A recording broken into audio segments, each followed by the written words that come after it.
Started as a mental health writer. So I was working in retail for 2 years, and then just got into, I was diagnosed with depression and anxiety in college, going back 3 years ago. And then I was working in retail and ended up working 2 jobs, left one and ended up working the one full time, and then left that in April of last year, 2015, because I was in such a bad mental health state. And then it was kind of weeks of the general counselling, going to doctors, feeling down. And then eventually I kind of, just as anyone does, learn coping mechanisms to get through day by day. And then I kind of gave myself a swift kick and was like, okay, I'll go and I'll volunteer at mental health charities. So I still remember the Sunday, it was a Sunday daytime, and Kaylee was going to work, my fiancée, so I was at home alone, and sending email after email of the same copied email that what I went through and I want to volunteer. And then that Monday morning, Mental Health Ireland got back to me and they were like, can we use what you just said in the email as an actual blog post? So I was like, what? And obviously, like, I had a huge interest in fashion and everything, and blogging was always something I wanted to do, but being a male from a countryside, it was never a thing that we were told we can do. So I was there, yeah, okay, so I added to the story and then put this out there, and it was, the only people that ever knew was like my fiancé, parents, and like 1 or 2 close friends. Like, it could lead to something great. So I went up in that evening, shared it, and I just kind of just fell back into my bed and kind of just waited. And then that's how all the blogging started. It was from there on it got shared around through Mental Health Ireland. Mental Health UK, My Mental Health UK picked it up, shared the same story.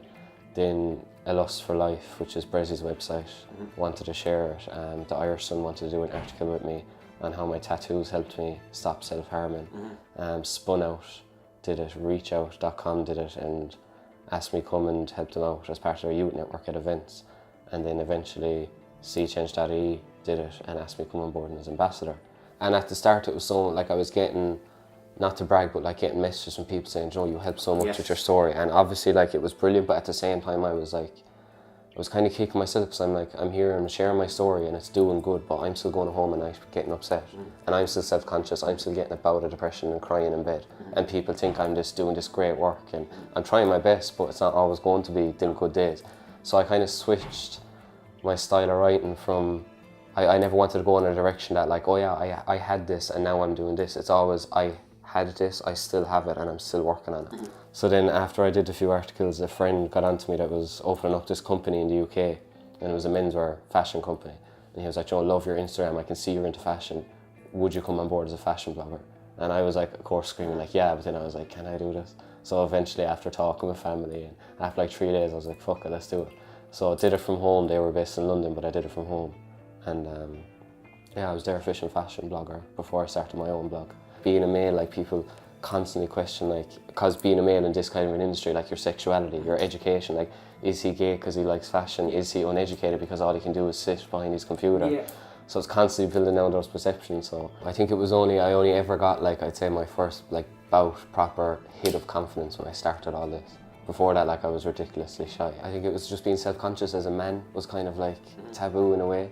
And especially where I grew up, it was always like go play hurling and go do this and go do that. And I was always like I was never into sport, and I was always assumed in my sexuality that I was gay, and I was always like, but like, so I want to keep my skin good and I want to look good, but like, I'll still go and now I'm engaged to a girl and people are like, oh, that's your fiancé, and I'm like, yes, why is that a shock?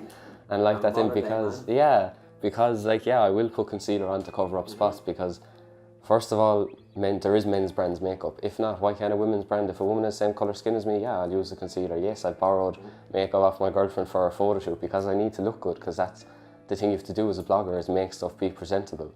But I'll still always speak honestly that I did throw this together to look good, and no, I don't look like this at home. Come on my Snapchat and you'll see all my spots, you'll see me with nothing on, my hair not done, stuck in a tracksuit. There was always a pressure within myself kind of to try and look good, and I don't know why. I think it's because I loved fashion from a very young age, and I was finding all these UK magazines for menswear that you'd never have in Ireland, and finding these UK menswear bloggers that I didn't even know blogger was a thing, and they were all so clean cut and looked good and had the whitest teeth, the rippest six-pack, and I was like, why don't I have this? And everyone around me, it was either like gym or hurling to get it, and everyone was like just naturally, not everyone, but so many people naturally good skin that did nothing, and here was I trying myself to keep care of my skin, and I was getting mocked because I kept clearing my skin.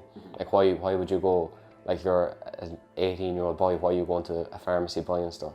Like, why are you wearing makeup on a photo shoot? And like that, when I started blogging in and going to events, before I started covering it up, it would be like you'd see someone just kind of glance, and they might be glancing at my collar, or they might be glancing at my chain, but to me, in my mind, they're glancing at the huge spot on top of my lip.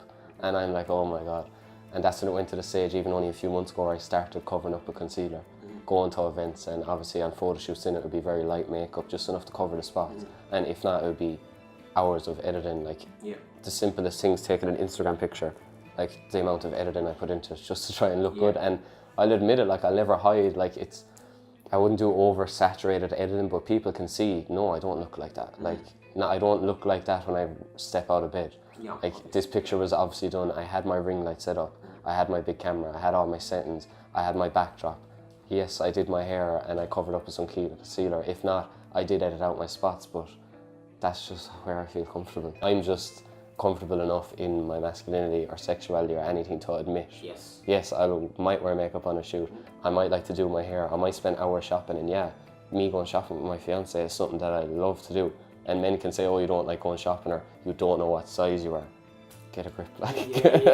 You have to know how to dress yourself, and you have to have an interest in a certain, like, you can say you don't like fashion, you don't like shopping all you want. You'll always have a go-to shoe, or a go-to jacket, a go-to hairstyle. Yeah, and that's me. I have a go-to hairstyle and a go-to concealer that I'll cover up with, and a go-to shop that, yeah, I might dress a bit different, but it's just what I like.